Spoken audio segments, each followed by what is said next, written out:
E agora sim, então, vou chamar aqui ele, gente, que sugeriu esse assunto que é muito bom. Guilherme Leite Cunha, ele que é professor de História e Teoria da Arte, crítico cultural. Ele é criador da revista de crítica da Zibão, mestre pela Universidade de São Paulo, foi produtor cultural do Sesc São Paulo e atualmente é professor do Instituto de Artes da Unesp São Paulo e pesquisa as relações entre formação, cultura e política. Guilherme, que já esteve conosco aqui outras 2 vezes e agora está na terceira. Guilherme, boa noite, meu querido. Muito obrigada por vir aqui, por sugerir esse tema que eu achei muito foda mesmo, muito bom. Eu acho que a gente vai poder trocar uma ideia e falar sobre essa questão. Oi, Thalita, obrigado. Antes de tudo, obrigado. Agradecer. Eu estava assistindo o Leandro e o Antônio, são duas referências para mim, aí, são muito importantes, que começaram a furar a bolha da internet brasileira logo no comecinho. E eu agradeço por ter acolhido essa sugestão, porque tem algumas questões que é engraçado, elas simplesmente desaparecem do debate público. E essa questão do imperialismo cultural é uma questão que estava na boca de todos os militantes na década de 60 no Brasil, na década de 60, na década de 70. E simplesmente isso desapareceu, e a gente está num momento na academia, no caso, dos estudos decoloniais, que eu acho que vocês já devem ter ouvido aí, de modo geral, alguma coisa ou outra, lido um artigo ou outro, que vem pautando muitos estudos aí com relação a entender a influência da colonização nas suas mais variadas questões, aí, principalmente no foco na cultura, né? No entanto, há um ponto de vista que é o ponto de vista do entendimento de como nós estamos, do que isso produziu. E a questão da crítica ao imperialismo cultural da década de 60 era uma questão de enfrentamento a esse imperialismo que continuava e continua. Não é que a colonização cultural acabou e agora nós temos que estudar o que ela produziu no nosso país. A colonização cultural continua sendo produzida pelos estados dominantes, basicamente, principalmente pelos Estados Unidos, de modo geral, pelo o que a gente chama aí desse mundo ocidental, né, esse mundo ocidental liberal. Ele continua produzindo, a maior prova disso tudo é a quantidade de patriotas brasileiros que amam os Estados Unidos. Então, entender por que os Estados Unidos, como os Estados Unidos consegue produzir mundo afora uma quantidade de patriotas dos mais diversos países da sua bandeira.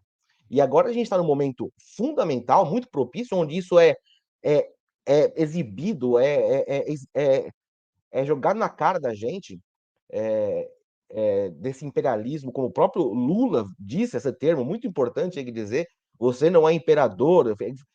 Parece que teve até uma resposta da assessoria de imprensa, não, ele não é, o Trump não quer ser imperador, ele é só o líder do mundo livre, né? Então, como essa palavra pega muito, até porque a gente tem um monte de filme norte-americano que fala contra o império, né? Então, é fundamental a gente entender que há um imperialismo cultural, é importante a gente voltar com esse debate, que isso esteja na boca dos militantes, e que a gente consiga entender como ele ainda continua exercendo todos os dias força na nossa cultura, nas culturas aí do sul global.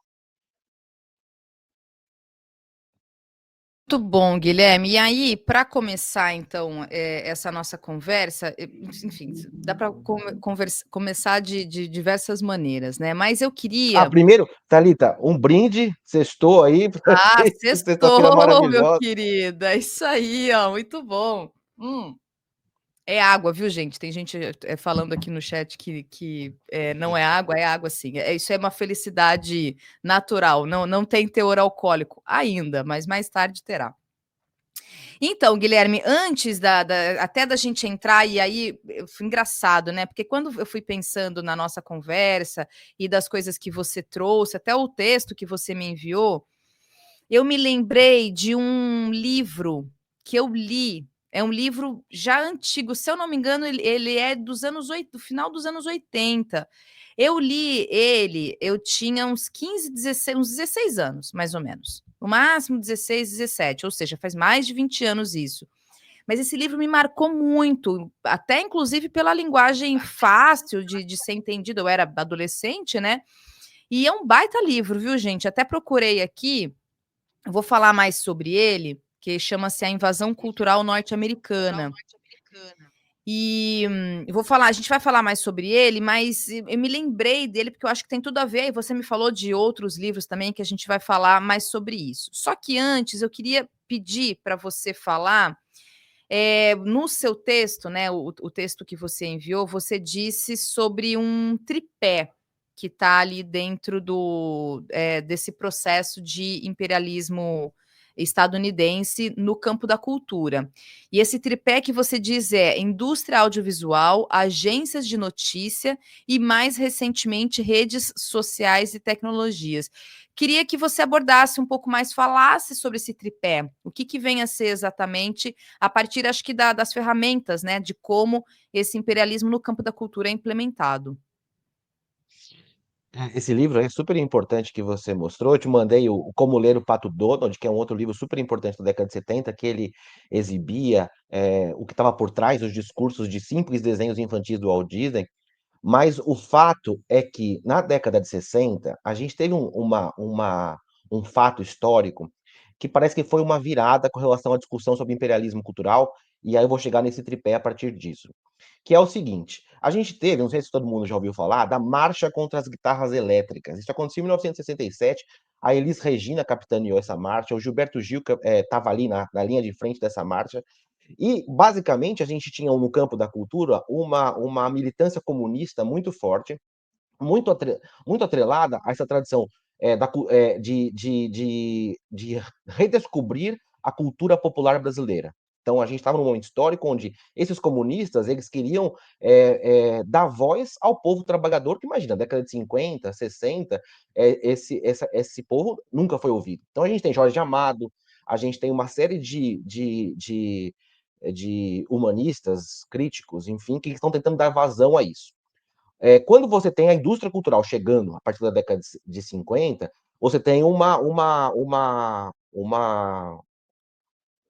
reação desse grupo comunista muito forte que influencia vários artistas. Depois dessa marcha contra as guitarras elétricas, a gente tem a, o tropicalismo que revive a antropofagia, né? Então, nós não devemos repelir nada que vem de fora, nós devemos ter uma postura antropófaga. Então, comer, absorver e recriar, né? Então, a partir dessa crítica, você praticamente para de falar dessa invasão cultural norte-americana. A grande questão é que, nesse momento, o debate aí era um debate sobre criação artística. Então a gente tem nesse momento pessoas falando: não, a criação artística brasileira não tem que ter guitarra elétrica, não tem que ter outras características estéticas inventadas pelos Estados Unidos. Só que a questão não é de criação artística. E aí eu acho que é importante a gente dizer, e aí isso é uma questão que nos traz para os dias de hoje. A gente não está falando de criação artística, a gente não está falando de proibir essa ou aquela influência cultural, porque isso, para quem estuda cultura, sabe, isso acontece todos os dias, 24 horas por dia. As pessoas têm influências culturais das mais variadas possíveis. A questão é de promoção de cultura. O que nós promovemos e o que nós não promovemos. E, obviamente, isso está atrelado à questão do financiamento. Quem tem grana para promover o quê, isso ou aquilo. Então, o foco não é a guitarra elétrica, não é o comportamental, não é o estilo da roupa, não é a moda. O foco dos Estados Unidos, durante o século XX e século XXI, é esse tripé. A gente tem a indústria audiovisual, que ela só vem se especializando. 2, as agências de notícias. E 3, atualmente, as redes sociais.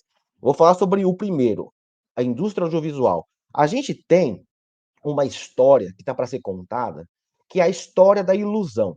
Eu gosto muito de usar esse termo, a história da ilusão, ou da enganação. Então, desde que a gente vive em sociedades onde um ser humano explora o trabalho de outro, né, rouba o trabalho de outro, a gente tem a criação de uma ficção para fazer com que esse outro aceite que ele está sendo roubado.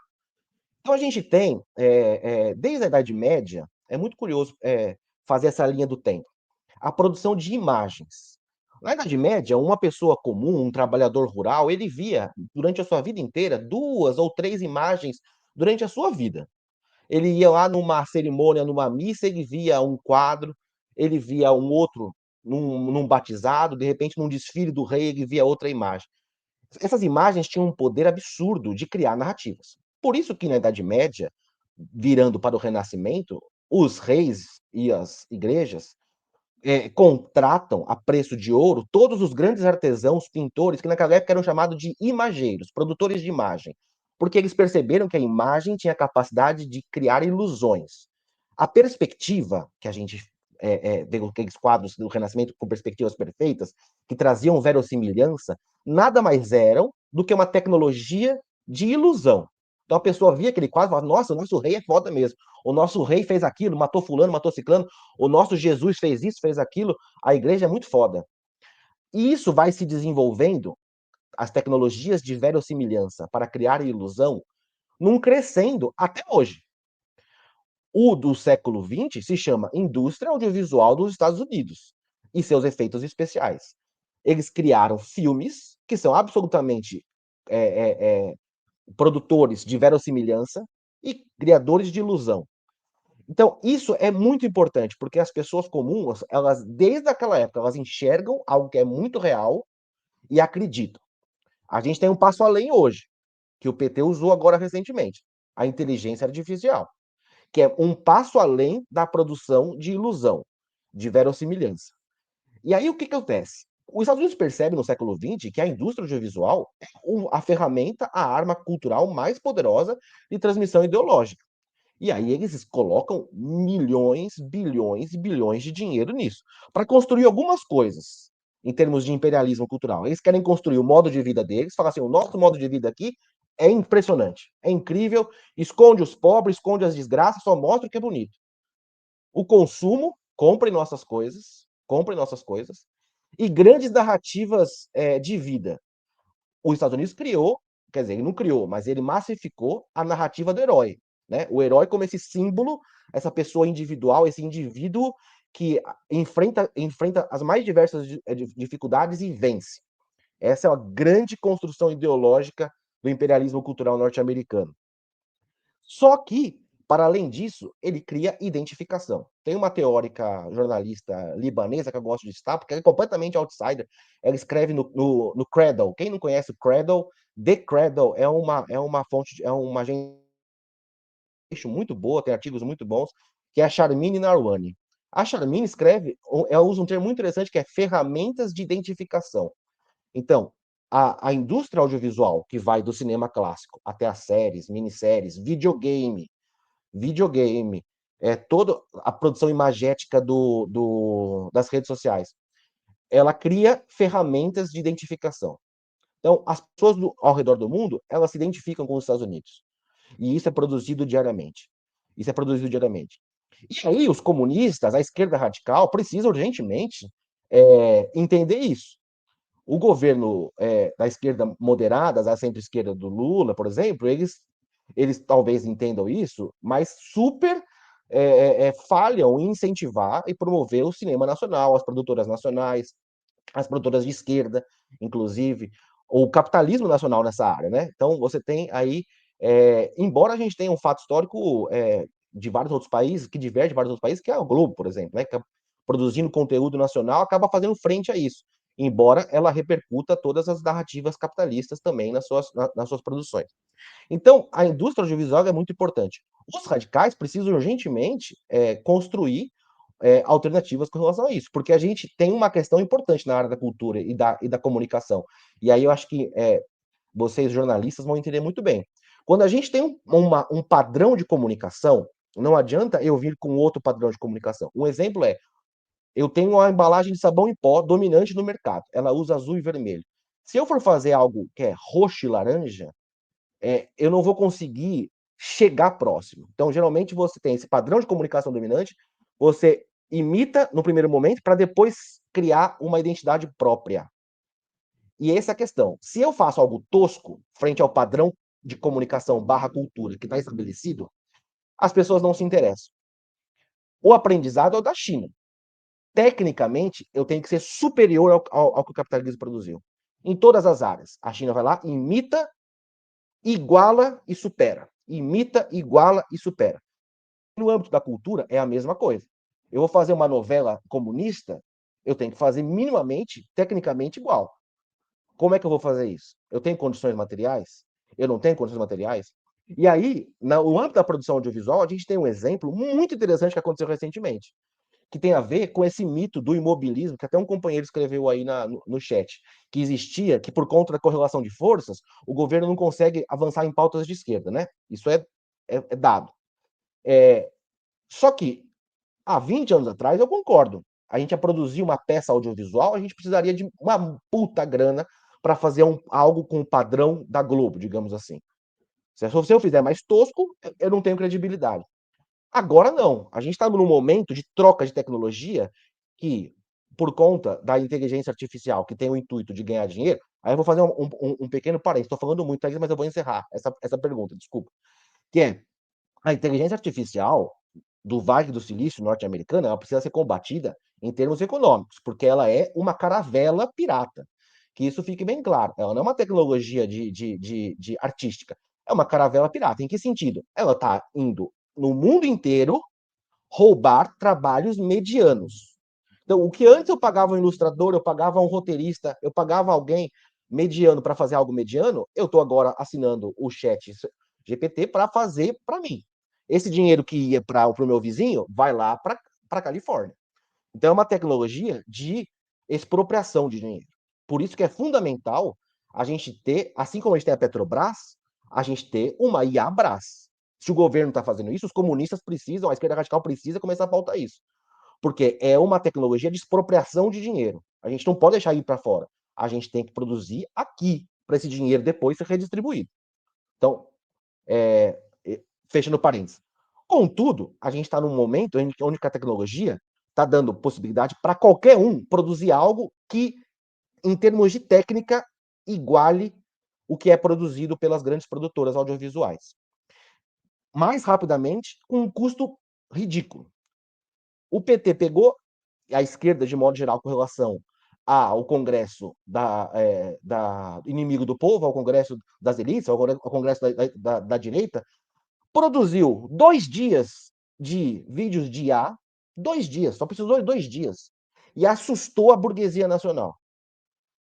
Então a gente tem a prova de que agora a gente está num momento de mudança de tecnologia. É possível produzirmos produtos audiovisuais de convencimento, de esclarecimento, de modo muito rápido. Então, assim, a gente não pode deixar com que eles atuem sozinhos nessa seara. Os Estados Unidos dominou isso durante todo o século XX. O outro lado, o ponto 2, as agências de notícia, que é algo que vocês aqui, com o Farol, que é a ecosfera aí de jornalistas de esquerda, dos mais variados espectros, estão produzindo, é impressionante o conjunto de agências de notícias do mundo liberal aí, que o Trump chama de livre, conseguiu se estruturar no século XX até hoje. A gente não consegue ouvir notícias que não sejam retransmitidas por essas cadeias. E aí eu não estou nem falando de notícias políticas, notícias sobre guerra. Eu estou falando sobre notícias que sempre exaltam Estados Unidos e Europa, sempre exaltam, colocam eles como tecnicamente superiores, intelectualmente superiores, artisticamente superiores. Ao mesmo tempo, eles escondem o que é ruim. Ao mesmo tempo, com o sul global, eles colocam o que é mais primitivo, o que é mais selvagem, que é o que o Eduardo Said, naquele outro livro que eu te coloquei, que eu te enviei, que é o Cultura e Imperialismo, que é um livro que vem depois do orientalismo, ele expõe muito bem, né? Como há uma produção através das agências de notícias, entre outras coisas. Ele vai analisar também a literatura. A literatura, frente à indústria audiovisual, não é nada. Mas agências de notícias, não. As agências de notícias estão o tempo inteiro, junto com outras construções que eles fazem, prêmio Nobel, prêmios de modo geral, eles vão construindo para mostrar superioridade artística, intelectual, técnica o tempo inteiro. A gente não ouve notícia de, sei lá, Ruanda, da Etiópia e agora da China. Por isso que é importante a gente ter cada vez mais páginas, perfis no Instagram que seja mostrando a China. É muito engraçado isso. Tem perfis de pessoas que vivem na China que estão mostrando a China. E é tão impactante que você fala assim: nossa, tem tudo isso da China? Que incrível! Porque a gente só vê Estados Unidos. Eu não estou falando de audiovisual, a gente só vê notícias dos Estados Unidos. Então, as agências de notícia para além das notícias de política, guerra e geopolítica internacional, elas produzem uma impressão de superioridade do norte com relação ao sul. E terceiro momento, as redes sociais, né? Porque é fundamental que nós, da esquerda, não tenhamos mais ilusão com relação às redes sociais. As redes sociais foram o mais moderno e recente aparato de construção e manipulação de narrativas já feito pelos Estados Unidos barra CIA.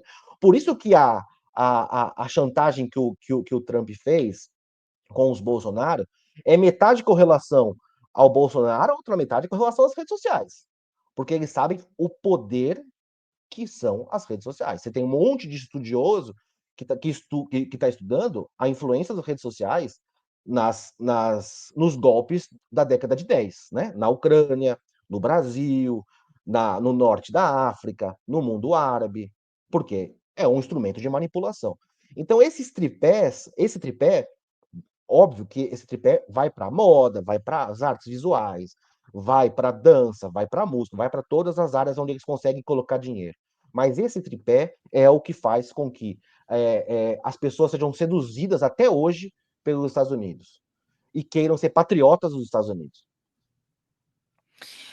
Guilherme, bom, eu queria só fazer 2 comentários em cima do seu comentário para partir para a próxima questão. Só pegando esse gancho final das agências de notícias, porque você tem razão. Inclusive, na formação, na faculdade, a gente aprende isso. A grandiosidade da influência das agências de notícias pelo mundo. Tem algumas, assim, que tem, por exemplo, a Reuters, né? Uma delas que tem essa grande influência de fazer um filtro, né, a partir justamente do que ela quer que isso seja disseminado, e a gente aqui entende o mundo a partir dessa ótica, do ponto de vista da imprensa, eu digo, né, do ponto de vista do jornalismo. Então, você tem toda a razão com relação às agências de notícia, e aqui no Brasil nós temos uma imprensa específica, para além das oligarquias da comunicação, né, as famílias que dominam a comunicação comercial aqui, mas não tem como a gente não falar de Rede Globo. A Rede Globo, ela domina e ela não deixa, de alguma forma, de ser uma agência de notícias da Casa Branca, dos Estados Unidos. Ela é. A partir do jornalismo da Rede Globo, a gente observa o mundo. Observa o mundo a partir da ótica, da tônica e do discurso da Casa Branca, dos Estados Unidos, né? Hoje a gente pode falar, inclusive, do Partido Democrata, né? Diante do presidente que está lá. Então, esse é um ponto importante que você traz quando a gente fala das agências de notícia. Deixa eu E só fazer é uma um parte, outro. Thalita, Claro, por favor. com relação a isso que você falou. E beira, é tão impressionante essa posição subalterna da Globo barra Globo News com relação às agências de notícias dos Estados Unidos barra Europa, OTAN, é, que, que, que tem casos como o genocídio na Palestina, que a gente não tem nada, a gente não tem grandes financiadores sionistas aqui da Rede Globo, no Brasil, só que a gente consegue defender a gente não, a Globo News consegue defender o genocídio mais do que lugares onde eles exercem poder diretamente. É impressionante. Assim, como é que vocês não conseguem ouvirem uma liderança palestina no Brasil, que até agora eu acho que nunca foi ouvida? Não, na Uma Globo nunca. Você nunca foi ouvido. É impressionante. Impressionante. Totalmente. E outro ponto que você traz importante é sobre os aparelhos que podem fomentar construir esse processo de disseminação da cultura, né? Aí vai aqui na raiz da nossa crítica, enquanto nós que estamos aqui à esquerda, inclusive do próprio governo, né? Num entendimento de que dentro de um governo que tem um projeto de país e que dentro do seu projeto de país entende como o Estado sendo aquele que fomente realmente programas e estruturas e ferramentas para que esse tipo de programa seja implementado, como você falou, IABR, por exemplo, né? Ou a questão, por exemplo, do audiovisual como um todo, cinema, teatro, etc. Então, aí a gente tem uma questão que é da política, porque na minha avaliação, Guilherme, eu não sei você, mas não me parece que está no programa do atual governo Lula ou no horizonte mesmo para um próximo programa ter esse entendimento no campo da cultura. Né, ainda que haja, e havia inclusive uma promessa para acontecer, né, que ainda não chegamos no segundo semestre de 2025, de se criar uma Netflix brasileira, um canal de streaming só de produção brasileira. Então, do ponto de vista da análise política, dentro da sua fala, eu acho que tem esse ponto. Eu não sei se existe no horizonte deste governo, dentro de um projeto de país, um Estado que fomente. Eu acho que não, porque o que a gente tem cada vez mais é um processo de PPPs, né? Para as parcerias público-privadas. Então, não acho. Não sei se você quer comentar algo em cima disso, porque eu quero partir para um outro ponto. Sobre isso, eu faço críticas tanto ao PT como à esquerda radical pelo seguinte: é impressionante. O PT criou nos primeiros governos Lula o Canal Brasil, a TV Brasil.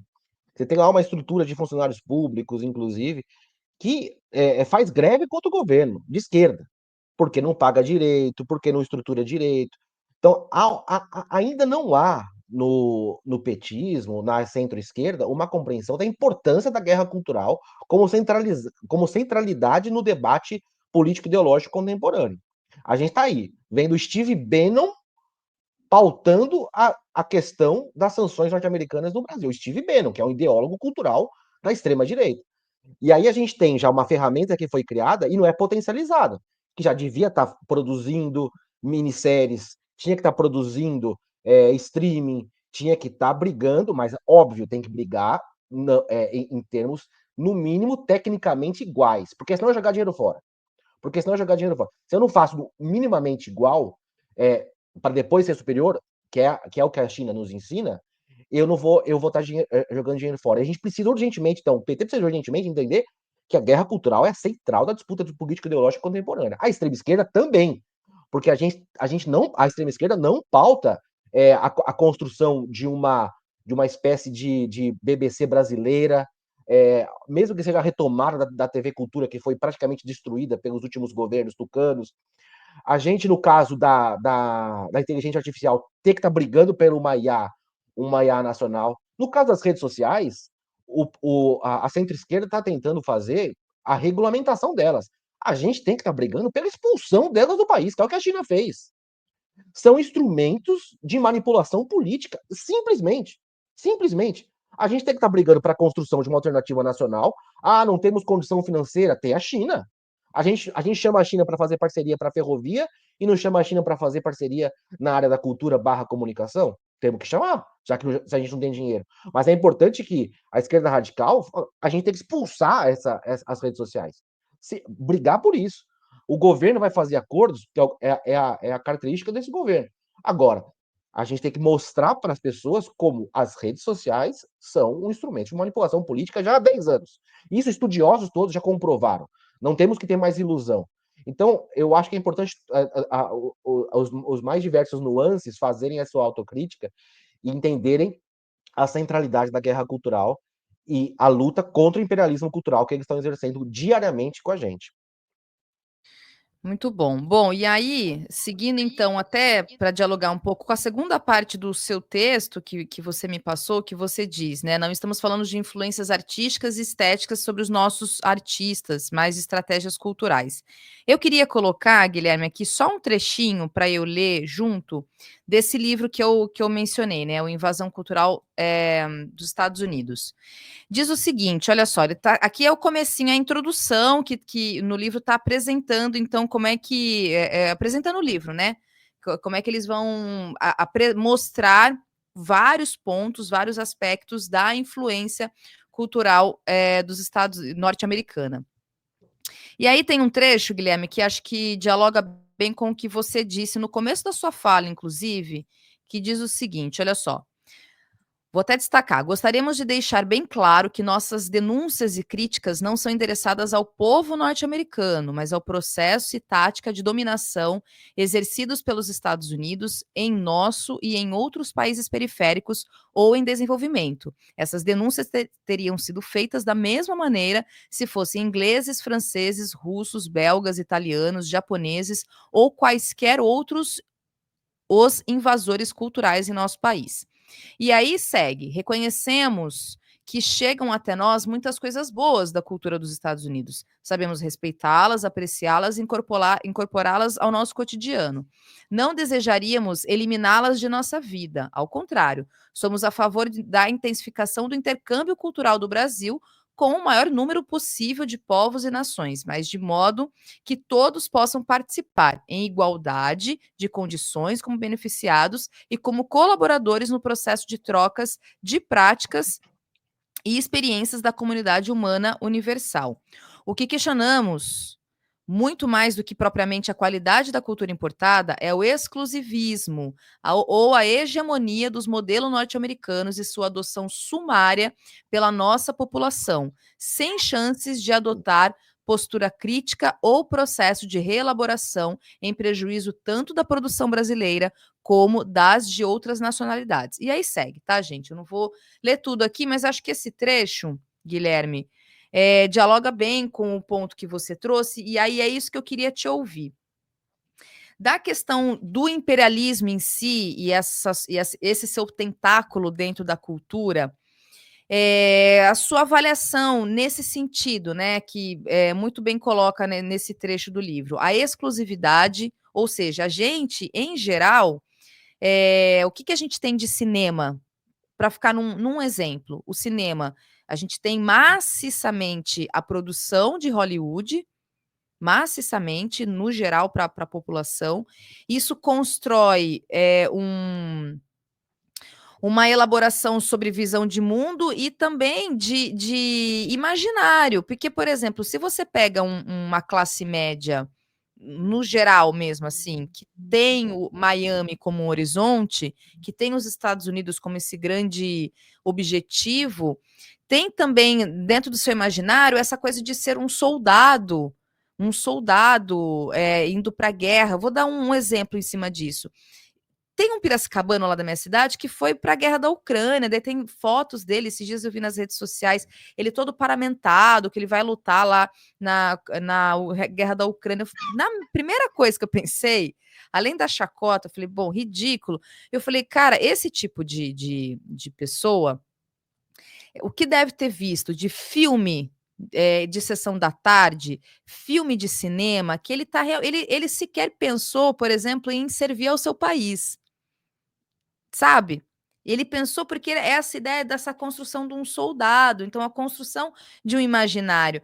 Então, é assim, eu queria te ouvir nesse sentido e muito daquilo que você trouxe como desestadunizar, quer dizer, como a gente consegue limpar, e aqui só dialogando com esse trecho, quer dizer, não é negar por completo, porque cultura é troca.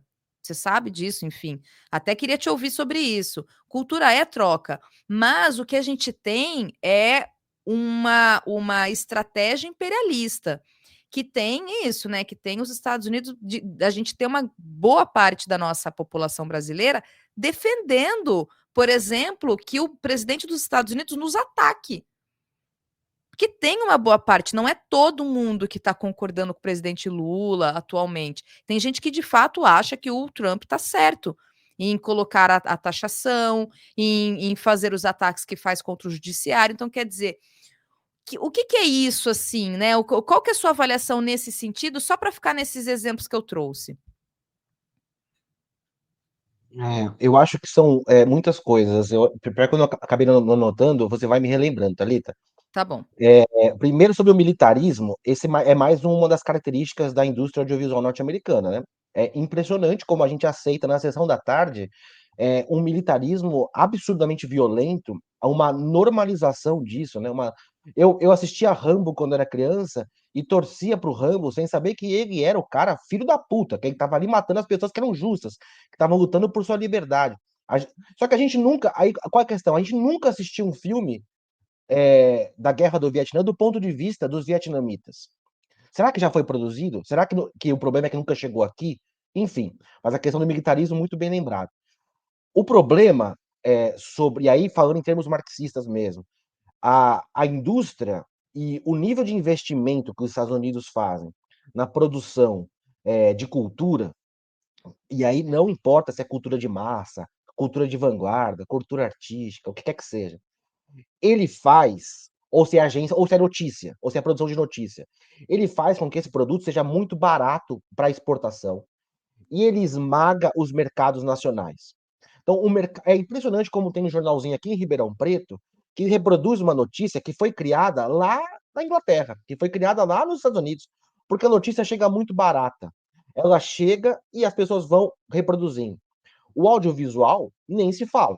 Então, as televisões, todos os consumos, eles chegam muito baratos e isso, em termos econômicos, eles sufocam a nossa produção. Então, fazendo um paralelo com a produção de comida, por exemplo, ou de outras áreas, ou da indústria automobilística. O carro chega para cá muito barato e eu não consigo construir a minha indústria nacional.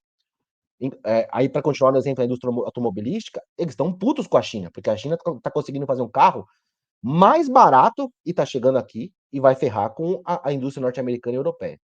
Então, qual que é a questão? É que a gente não existe, assim como não existe na política vácuo de poder, na cultura não existe vácuo de cultura. As pessoas consomem cultura que chega a elas, qualquer que seja, porque elas querem ainda mais a vida do trabalhador sob o capitalismo, que é de exploração de 9, 10, 11, 12 horas por dia. A pessoa chega cansada, ela quer consumir algo que a entretenha. E aí, o produto mais barato que está sendo produzido diariamente é dos grandes capitalistas, seja dos Estados Unidos, seja do mercado nacional, do pouco mercado nacional. Então a gente não tem um capitalismo cultural brasileiro forte, porque foi esmagado, antes de começar a nascer, foi esmagado pelas grandes potências através do imperialismo cultural. O texto que você mostrou, ele é muito importante, que é óbvio que nós não estamos aqui lutando contra manifestações artísticas, mesmo as mais autorais, mesmo as mais de massa, com relação aos Estados Unidos. Embora, outro parênteses, a gente está num momento histórico fundamental para que a esquerda radical deboche, critique, faça caricaturas, espezinhe, constranja todo mundo que gosta dos Estados Unidos. O momento é agora de produzir todo tipo de produto cultural, meme, camiseta, caneca, filme, desenho, fala, texto, o que quer que seja, contra os Estados Unidos. Esse é o momento. O momento é agora. A gente precisa fazer isso. A gente precisa fazer com que as pessoas que gostam dos Estados Unidos tenham vergonha de gostar. Fechando esse parênteses aí. Alô, alô, tá me ouvindo? Estamos ouvindo, pode seguir. Deu uma leve Cortada? travada, mas estamos te ouvindo, Então, sim. com relação a esse vácuo de cultura, ele não existe. Então, a gente tem que disputar o que já está sendo feito. E aí, disputar o que está sendo feito, o governo, ele precisa ver, já que a gente não tem capitalismo cultural brasileiro, praticamente, a gente tem poucos atores nacionais, pensando dentro da lógica nacional desenvolvimentista, a gente tem poucas, a gente tem que identificar o que a gente não tem e impulsionar, e criar estatal, criar empresa pública, criar fomento, criar mais do que fomento, porque a nossa lei, as nossas leis de fomento, elas são leis de fomentos liberais, porque a gente faz a lei, a gente seleciona e as pessoas se inscrevem e fazem o que querem. A gente tem que ter organização, a gente tem que ter uma direção, né? Então há um certo constrangimento, inclusive, com relação a isso, a essa palavra na área da cultura. Mas o fato é que a gente precisa de uma direção, de uma organização. É para isso que existem as lideranças políticas. Porque a gente tem áreas e áreas que o imperialismo cultural atua que a gente não tem concorrência nacional. E aí, quando não tem concorrência, não tem vácuo de cultura, as pessoas consomem o que vem de fora. Então, identificar área por área. Na esquerda radical, que não tem a máquina pública, a gente tem que identificar as áreas que a gente consegue ter recursos materiais para atuar também, sem depender de governo. Eu sempre lembro, já, de uma das últimas conversas, eu falei do CPC da UNE, o Centro Popular de Cultura da UNE, na década de 60. Se dava para publicar um livro, eu publicava. Se dava para editar um disco, se a grana que eu tinha para editar um disco era um disco, eu editava. Se dava para fazer uma peça de teatro, eu fazia. E eu fazia mostrando o meu ponto de vista como comunista, de esquerda radical. Então, a gente precisa identificar todas as áreas e atuar, porque não existe vácuo, e aí é aquela questão. Tecnicamente, a gente tem que buscar sempre o mesmo nível, porque a Enfrentamento. pessoa não vai Ah, consumir sim. algo que está abaixo, né? Por isso que E os memes, a batalha dos memes a gente ganha bastante, porque é sim. barato, é fácil e rápido.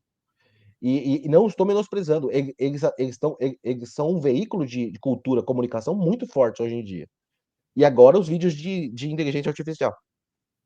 Guilherme, eu acho que volta num ponto, né, uma tecla que você bate sempre, assim, nas outras conversas que a gente teve aqui, você já disse isso, mas eu queria, assim, que você pudesse reforçar, porque me parece que o diagnóstico que você faz sempre é que a cultura vai ser sempre um campo negligenciado, seja da esquerda institucional, que me parece que para ela não tem, não está no horizonte dela esse entendimento, mas seja da esquerda como um todo, mesmo a esquerda radical, enfim, todas as nossas matizes de vermelho que seja.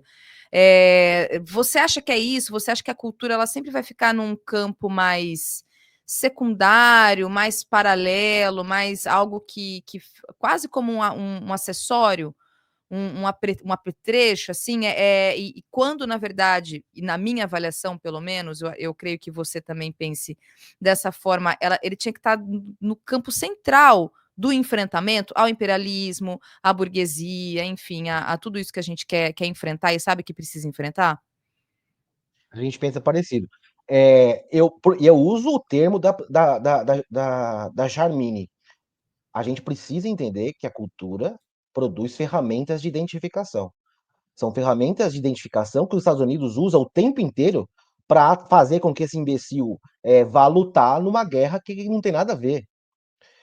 São ferramentas de identificação que fazem com que milhares de brasileiros queiram viver nos Estados Unidos. Vidas, às vezes, piores do que sendo humilhados cotidianamente, só que eles acreditam, eles se identificam. Basicamente, as duas grandes áreas de investimento dos Estados Unidos é a área militar e a área cultural. A nossa área militar, eu não vou nem falar, porque, de fato, assim, os poucos. A esquerda radical precisa pautar urgentemente que a gente tem investimentos militares unificados com a Rússia, unificados com a China, unificados com os países dos BRICS, urgentemente.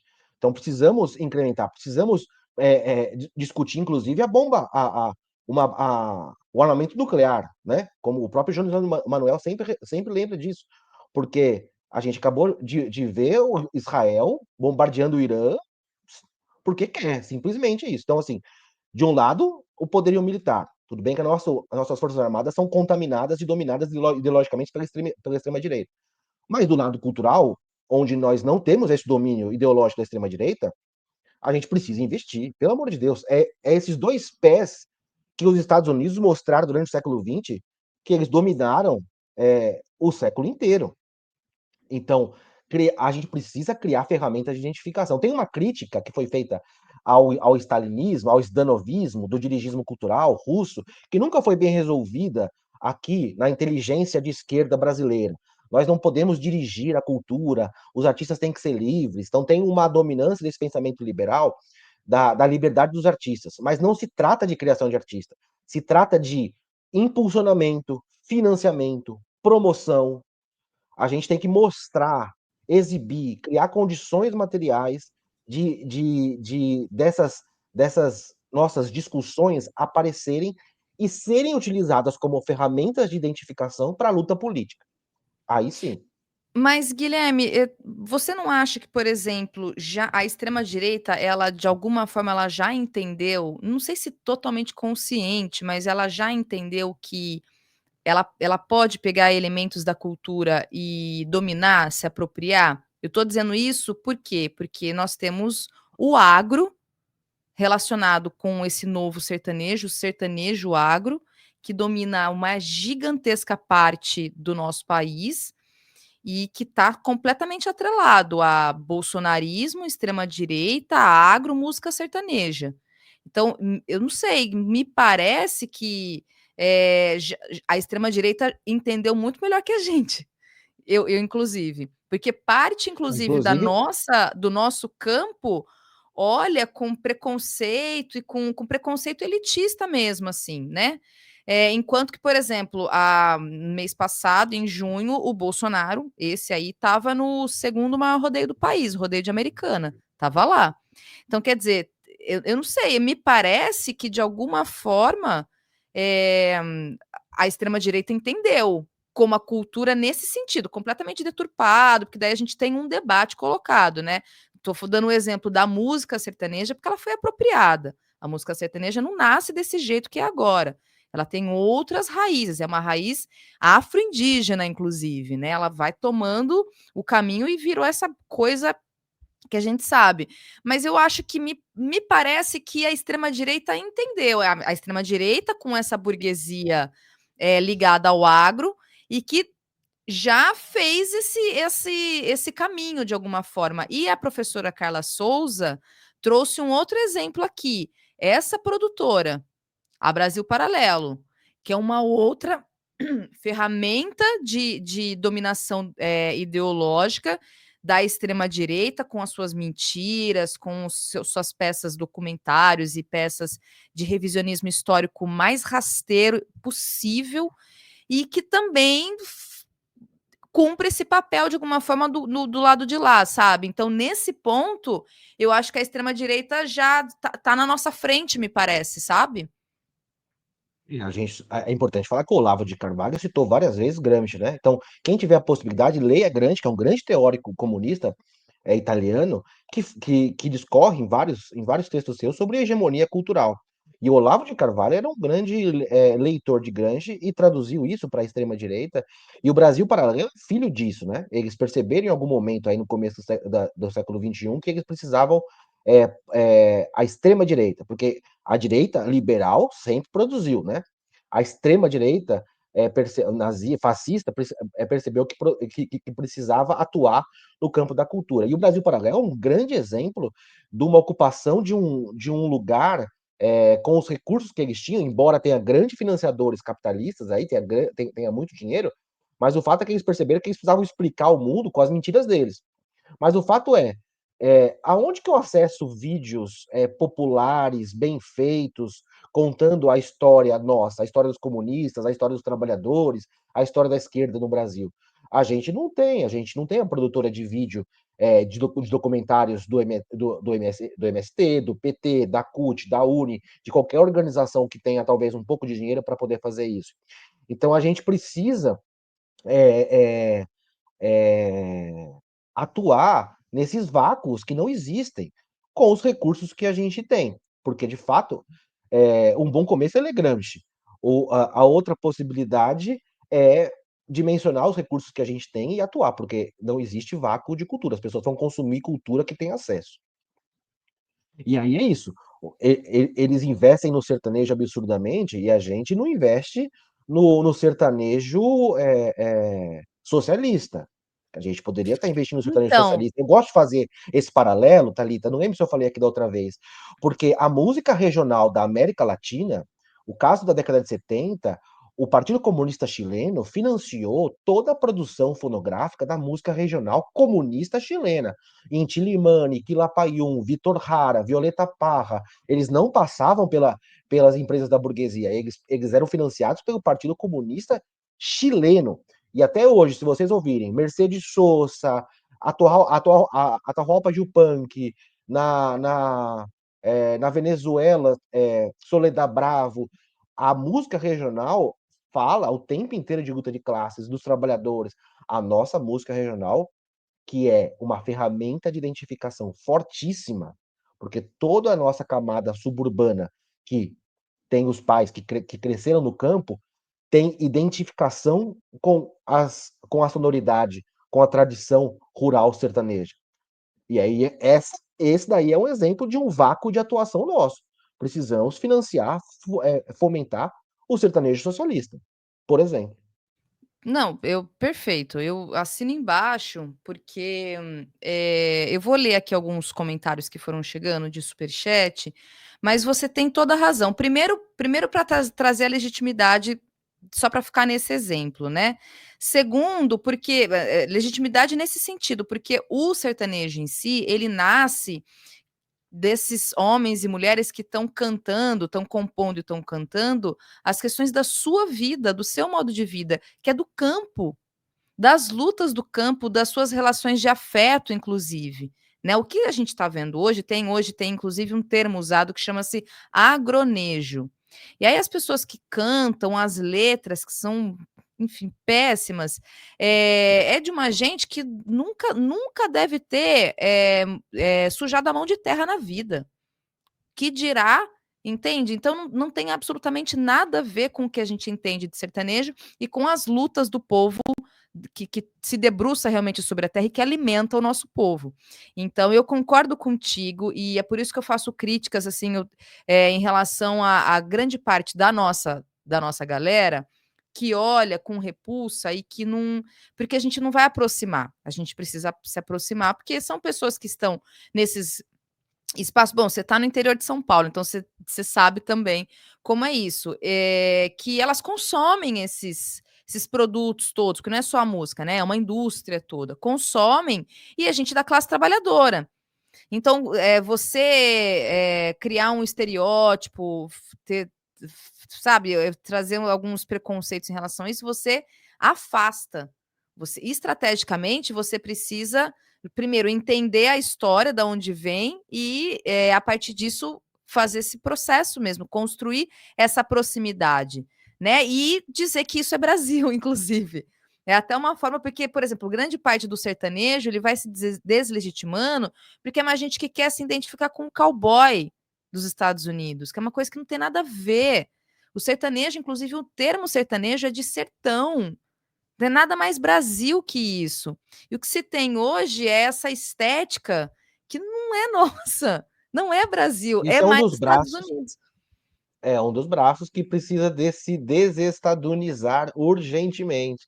Mas é aquele negócio, a gente não vai desestadunizar, sendo preconceituoso, proibindo, a gente vai aprender a lição chinesa. Fazer igual, fazer melhor, dar acesso, a pessoa ouvir a Violeta Parra, ouvir a Mercedes Sosa, ouvir a juventude que a gente nem sabe quem é, que vai começar a produzir, né? É... Alvi Pereira da Viola, por exemplo, você tem grandes nomes aí que são completamente escondidos, porque de fato há também aí uma estadunização que domina, porque não há vácuo cultural. Total. Eu vou ler aqui os comentários que chegaram. O tema diz: A Crônica Sereníssima República de Machado de Assis. Xandão brocou, se referindo ao trecho do Machado de Assis que o Alexandre de Moraes colocou na sentença. Também aqui, quem comenta é o Laudo Bonifácio Júnior, que diz: Guilherme sendo cirúrgico como de costume. Aqui o Flame Tiger diz: "Não temos nem bomba nuclear, imagina a soberania digital". Por isso que a gente tem que falar sobre isso, né.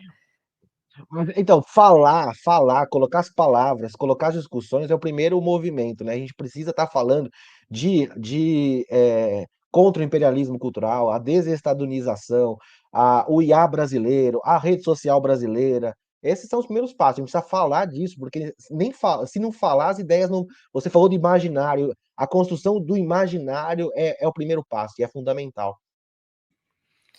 É isso. Aqui também, olha só, o Albert Einstein diz: "Precisamos combater as mídias de lavagens de cérebros das oligarquias". E aqui é outra coisa importante, né, que ele diz: "A família Marinho é dona de 31 empresas". É isso, é uma oligarquia. Quer dizer, eles dominam toda a rede, tudo. Por exemplo, você falou do cinema, né, a gente comentou do cinema. A Globo Filmes, ela tem uma produção de muitos gêneros, do cinema que são muito parecidos com uns enlatados, de Hollywood, assim. Não é só que são com atores brasileiros. mas os roteiros, sabe essa coisa da comédia romântica, sabe esses pastelões, não é, não é nada diferente, não tem uma assinatura, digamos, né? Então, a Globo, ela é isso, ela é esse agente desse tentáculo do campo cultural, não por completo, mas grande parte do campo cultural de inserção do imperialismo estadunidense, não, Guilherme? É aquele negócio, a gente bate na Globo e a gente defende a Globo em alguns momentos, porque eles têm um corpo de funcionários e trabalhadores, muitos deles de esquerda, porque a gente tem muitos artistas, roteiristas, atores, intelectuais de esquerda, e a Globo é uma das poucas indústrias da área da cultura que pagam, e tem trabalho estável, cada vez menos estável, mas tem trabalho. E essa galera produz a revelia da Globo. A gente tem o Paulo Vieira, que fala sobre isso de modo muito interessante, né? O Paulo Vieira está todo tempo falando assim: o que eu negocio e o que eu não negocio, os meus princípios que eu não negocio. E ele fala: eu sei que eu ganho, é, é, eu tenho ganhos com a Globo e a Globo tem muitos ganhos comigo. Então é uma negociação que muitos artistas de esquerda encontram na Globo e é uma luta interna também, né? O próprio Roberto Marinho falava dos seus comunistas que ele queria bem perto, falando do Dias Gomes, um grande dramaturgo comunista brasileiro, né? Então tem uma grande contradição aí. Se a gente for ver do ponto de vista do desenvolvimento da cultura nacional, ela tem alguns avanços. E ao mesmo tempo ela faz aquilo que eu falei. Ela iguala alguns produtos culturais de massa, iguala ao padrão norte-americano, porque ela sabe que é o padrão norte-americano que as pessoas se acostumaram. Inclusive, está uma discussão agora atual, dentro da Globo, sobre o modelo da telenovela latino-americana, que é um modelo completamente diferente do seriado norte-americano, que é mais curto, tem muito mais gancho. Então, eles estão discutindo se eles adotam um padrão norte-americano ou continuam com esse padrão que era um padrão estabelecido de modo autóctone, de modo nacional. Enfim, mas obviamente, em termos políticos, a gente sabe a história da Rede Globo atrelada aos interesses do capital nacional, de manipulação de eleição e parará, parará. Mas é uma das poucas indústrias nacionais capitalistas da área da cultura aí. Não, assim, concordo totalmente. Tanto que esses tempos atrás, inclusive, eu conversava com uma pessoa e a pessoa falou: Ah, mas você é comunista, você quer então destruir a Rede Globo? Eu falei: Não, a Globo, ela é um meio de produção. Os socialistas, eles não querem destruir os meios de produção, eles querem tomar os meios de produção. Não é destruir. A Globo, ela a estrutura que a Globo tem. E justamente os profissionais que a Globo tem, a estrutura, o aparato, é incrível. E é claro, justamente por ser um meio de produção no campo da cultura, ele está o tempo todo sendo disputado, como você trouxe o exemplo do Paulo Vieira, né? Então, há de fato, a novela mesmo, tem algumas novelas que elas tentam fazer alguns movimentos também ali diferentes, até na própria nas discussões contemporâneas, na produção dos seus produtos culturais, né? Enfim.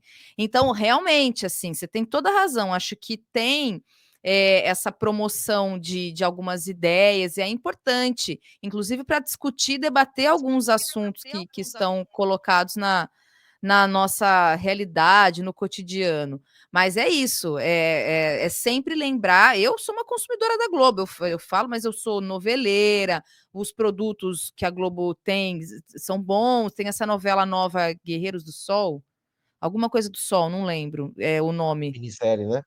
Que Isso, tá na internet. e é isso, quem tem é a Globoplay, porque é isso agora também, né? A Globo virou uma TV fechada, né? Uma TV por assinatura, que a gente dizia antes. Então tem a TV aberta e tem os produtos que são O oferecidos apenas streaming para deles, quem. né? Isso, exatamente. Bom, e aqui, seguindo, olha só, com outros comentários, aqui o Marco Aurélio diz, desestadunizar, ótimo, é muito bom esse nome, Guilherme, olha, pode patentear, eu vou falar sempre agora, porque é um termo importante, a gente tem que difundir ele mesmo. Aqui tem esse comentário da Silvana, eu achei interessante, porque ela fala, a maioria do povo está ouvindo falar de imperialismo agora, realmente, devido, né, à nossa conjuntura e circunstância política. Mas, Guilherme, você não acha que também tem uma outra questão, que é o léxico? Até tá no livro do... Nossa, esqueci o nome dele agora. do Vladimir Safatli, em que ele fala que o léxico marxista ele desapareceu, né? Então não se fala, né? Imperialismo, luta de classes, outro termo que voltou agora, né? Nas campanhas do governo. E é isso. Então são coisas que me parece que foram abandonadas de alguma forma e a gente precisa falar sobre isso novamente. Quer dizer, então o Trump ele deu realmente um presente para nós de alguma forma nesse sentido, né? É uma grandiosíssima oportunidade que a gente tem para poder fazer esse enfrentamento, você não acha? No jogo de xadrez global, o Putin e o seu ideólogo, o Dugin, eles são muito inteligentes e eles atuaram para a volta do Trump, sabendo que a volta do Trump ia produzir como efeito colateral uma repulsa aos Estados Unidos. Eles atuaram fortemente para que o Trump fosse eleito. Você fala assim, nossa, mas como assim? Um cara de extrema direita, não sei o quê. Eles sabem que os democratas, os liberais norte-americanos, eles são muito mais nocivos porque o imperialismo que eles produzem é muito mais sofisticado, é muito mais nas entrelinhas, através de milhares de agências e think tanks de fomento. Por que a gente nunca mais ouviu falar de imperialismo? Porque os liberais norte-americanos financiaram, no começo do século XX, a globalização, financiaram a explicação ideológica da globalização. Eles foram financiando 1 milhão de think tanks, que são empresas que botam dinheiro até para dar um exemplo, aqui no Brasil você tem milhares de centenas de ONGs brasileiras que recebem dinheiro que a extrema direita adora falar, do Jorge Soros, do não sei o quê, dessas think tanks liberais, né? E essas think tanks elas vão financiando aqueles que explicam as coisas do jeito que eles querem. E a virada do século de 90 para 2000, lembra que a gente tinha a Batalha de Seattle, as campanhas anti-globalização, as campanhas contra a ALCA, o livro Sem Logo, da Naomi Klein. A gente era absolutamente contra isso. De uma hora para outra, isso foi se sumindo e não foi mais se falando imperialismo, porque o que se foi vendido pelos liberais de modo muito astuto foi outras questões e os benefícios do que seria a globalização e o neoliberalismo, né? Agora, o Trump não, o Trump ele é bruto, ele não tem essa estrutura na mão. Então, quando o Putin apostava no Trump, ele sabia que o Trump ia produzir como efeito colateral tudo isso. E aí, quando a gente quando ele atua de modo imperial, que é o imperador? É o cara que conquista outros povos, né? Vamos pensar no Império Romano. É aquele país que lança seus exércitos para conquistar outros povos, para subjugar outros povos para o seu domínio, para sua exploração, para sua escravização e tudo mais. E o Trump atua de modo clássico, né, como imperador. Vou taxar aqui, vou taxar ali, vou anexar a Groenlândia, vou retomar o canal do Panamá, como sempre foi. Só ele não é sofisticado como os liberais. E isso dá a chance da gente mostrar, olha como esses caras sempre foram imperialistas. Sempre foram querer fazer um império. Eles sempre quiseram que a América do Sul e a América Central e o Caribe fossem um quintal deles. E aí a discussão da década de 60, 70, que estava da boca de todo militante contra os Estados Unidos e contra o imperialismo cultural, a gente tem que voltar a colocar. Porque, de fato, é fundamental a gente retomar as palavras, mesmo que seja reatualizando elas, para que as pessoas consigam entender e estar povoando o imaginário delas. Então, é imperialismo cultural, sim, é através desse tripé, basicamente, que eu falei, mas atua em vários outros tentáculos, como a música, você falou também, enfim. E o que a gente pode fazer contra eles? Porque a gente precisa desestadunizar urgente e aproveitar esse momento histórico aí. Precisamos desestadunizar, porque os Estados Unidos são isso aí. É essa cara supremacista que se acha superior, que tem o destino manifesto, que acha que pode mandar no mundo, que pode subjugar o mundo. Esse é os Estados Unidos. Claro que tem milhares de pessoas super interessantes, mas o momento agora é de desestadunização e descer a lenha nos Estados Unidos, gente. Total. E trata o Brasil como quintal deles. Que é uma coisa que também que a gente ouvia há muito tempo, essa coisa de o Brasil quintal, que também não se falou mais. Tem que falar, porque é desse jeito que eles tratam. O Trump, e aqui a todas as análises que a gente vem acompanhando, né, Guilherme, já tem essa questão com o Bolsonaro, mas assim, ele não é um apoiador do Bolsonaro, nada. A questão com o Trump é o BRICS. É o BRICS e o BRICS enquanto esse conglomerado de países que pode fazer uma frente. E dentro do BRICS tem esse grande país que está no mesmo continente dos Estados Unidos. Então, imagina, entendeu? E aí o Trump quer, o recado do Trump é, ó, abaixa a bola aí, ó, baixa a bola porque vocês vão ser os nossos subordinados. Esse é o destino de vocês. Então, ter esse entendimento e a gente tem que falar, não, não, aqui não. Então, bom, eu vou seguir aqui, que tem uma última pergunta que eu queria fazer, Guilherme, para você. Eu só quero ler alguns comentários que chegaram, e aí, para fazer a última pergunta, mas antes eu vou ler os comentários. A professora Carla diz: o sertanejo atual está totalmente deslocado de Admirável Gado Novo, de Zé Ramalho. É um bom exemplo. Também aqui a Natália Almeida diz: o Brasil perdeu uma oportunidade que já estava em curso da construção de uma TV digital muito mais democrática, com sistema próprio e multiplicidade de canais.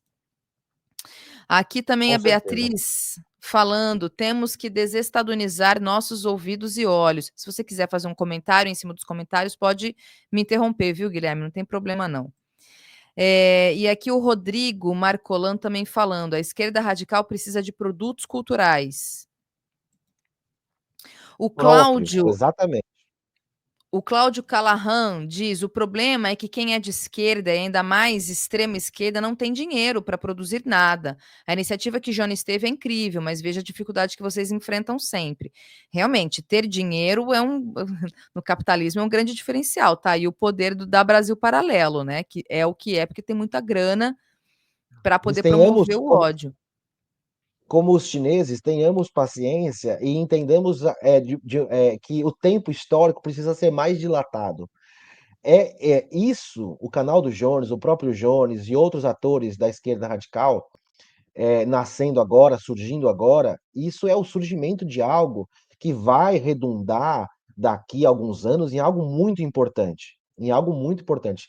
E aí a gente vai ver os capitalistas brasileiros, muito provavelmente, atacando essas lideranças mais para frente, porque ainda elas não estão fortes em termos de massa, mas estão cada vez. É assim que começa. O tempo histórico ele tem que ser um pouco mais dilatado. É claro que a gente tem ansiedade, mas os chineses falam assim: não, calma, é só 50 anos, isso passa rápido. É isso. Isso E aí, são seguindo aqui para. ansiedades de um povo jovem. Exatamente. E aí, só responder aqui, tem um comentário dizendo assim: precisamos nos livrar do império estadunidense e sermos dominados pelo império chinês. Não, não, eu não acho que é dominados por império nenhum. A gente precisa aqui, nós temos o nosso povo, Revolução né? brasileira, a gente precisa fazer a Exato. revolução brasileira. A gente tem que fazer a Revolução Brasileira. Perfeito, E o Guilherme, é isso. socialismo de características brasileiras também, né? A nossa história, as nossas características, os nosso desenvolvimento, que não tem outro igual, né? A gente tem semelhanças como com outros países da América Latina, né? A gente padece dos mesmos patrões, mas a gente tem que entender as nossas condições históricas, né? Muito bom, Guilherme, E culturais, exatamente. e Outra, culturais. outra coisa que eu também não me esquecerei mais é quando você fala: nós não somos a foice e o martelo, nós somos o facão do corte de cana, né? Acho que foi isso que você disse, não foi? E o martelo. Muito bacana. O facão de corte da mata, né? Da Isso, mata fechada, da floresta densa, para entrar na floresta precisa de um facão. isso aí, muito bom. E aí sim, bom, tem a Foice do pergunta da. trigo, né? A foice do trigo. Isso, exato. E aqui tem a Aline Xavier, acho que ela está perguntando se a Fundação Lehman é um exemplo de think tank. Sim, né, Guilherme? É um Uma exemplo. think tank brasileira liberal, clássica, descendo o dinheiro aí em produção de líderes a rodo, né? Total. E atreladíssima com o MEC, Ministério da Saúde, despejando dinheiro para a Fundação Lehman, inclusive. E aí, a Adria, inclusive, perguntou logo no começo da nossa conversa, e essa era a minha pergunta, minha última pergunta para você, Guilherme, porque agora a gente tem esse termo e conceito, que ele é um pouco mais novo, né? O chamado soft power. Então, queria te ouvir sobre isso, assim, como é que você avalia sobre a questão do soft power, porque É uma nova formatação aí pensada nesse processo de ser um tentáculo de influência cultural também, né?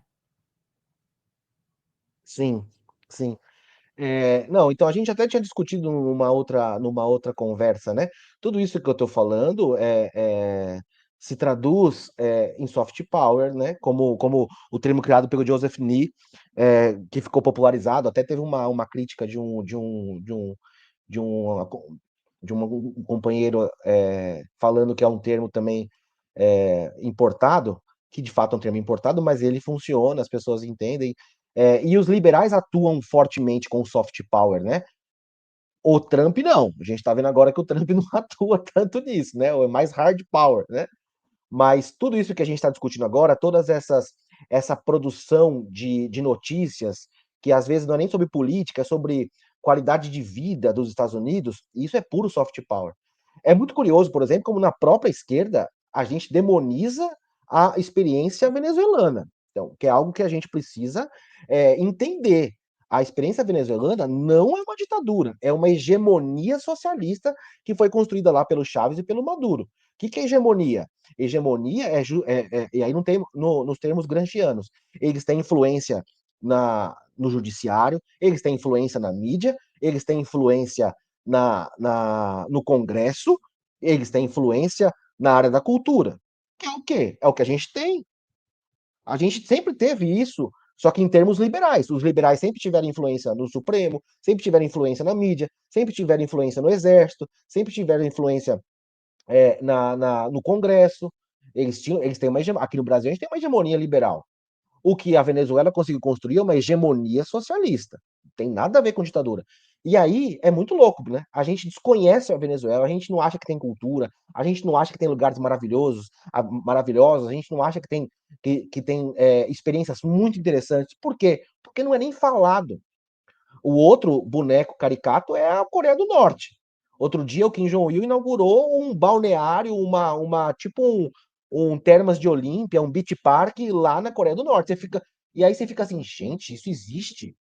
Ou como agora a gente fica vendo as notícias da China, que você fala, não, os caras estão construindo tanta. Então o soft power ele atua nisso, né? Em mostrar só o que eu quero e esconder o que eu não quero. Não com relação à política, partido, estrito senso, com relação a modos de vida, a notícias positivas e esconder as negativas. E assim vai, né? Então ele é essa construção.